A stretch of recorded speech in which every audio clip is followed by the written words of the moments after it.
This is bellwork for Tuesday, December 5th. On number 1, we're subtracting 10b squared minus 3b plus 2. And then we're doing minus 4b squared plus 5b plus 1. Alright, so this would be pretty easy except this minus sign in between these two. So you have to remember that we have to distribute the minus. So we're going to do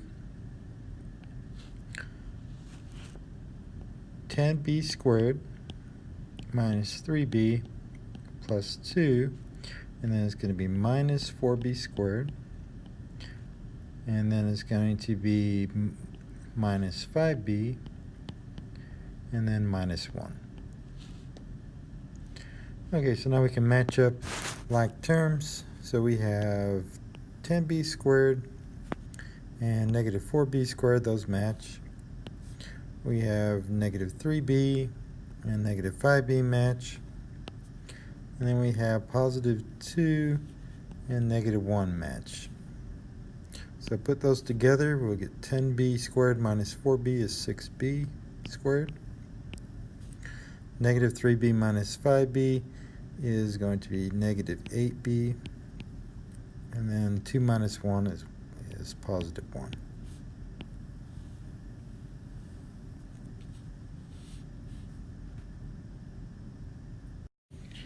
On number 2, it's asking us to find the slope in the y-intercept at 12x plus 3y is equal to 9.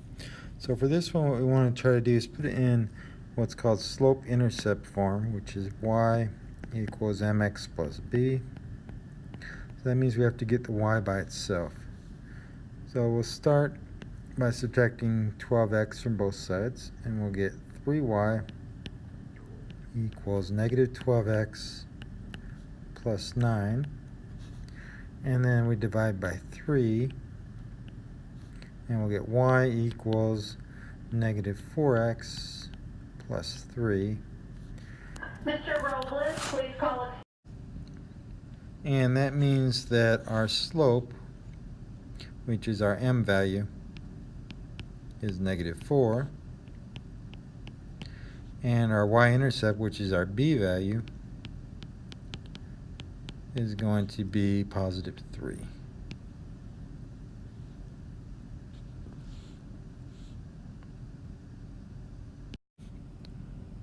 On number 3, it's asking us to write an inequality where all real numbers that are greater than 5 or less than or equal to 21. Okay, so this is going to be an OR.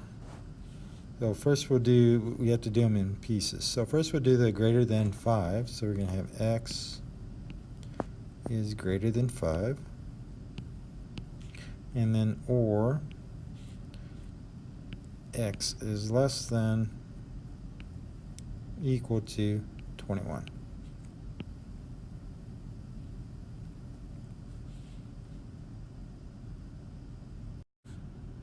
On number 4, it's asking us to find the distance between these 2 points.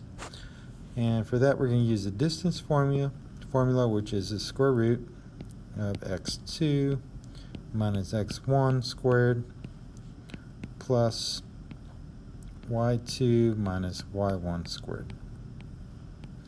And then let's assign x2 and x1. So the 2 will be x1, the 5 will be x2, 7 will be y1, and the 6 will be y2.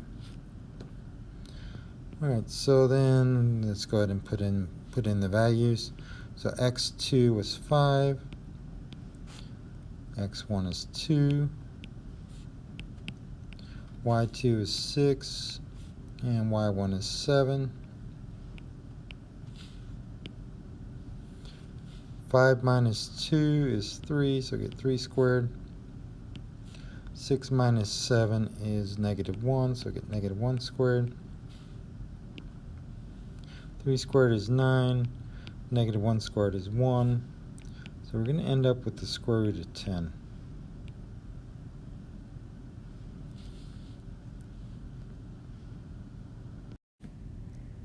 On number 5, we need to find the slope between these 2 points. Our first point is negative 2x and 0y.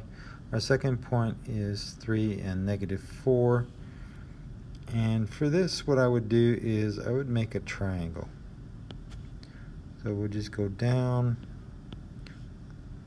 like that and then over like this. And then we can kind of see where we need to count from. So we'll start with the y, because the slope is a change in y over the change in x. And the y is going from here, from negative 2 to positive, or to, it's going from 0 to negative 4. So it's changing by minus 4. It's decreasing 4. Then the x is going from negative 2 to 3, which is a change of 5. So our slope is negative 4 over 5.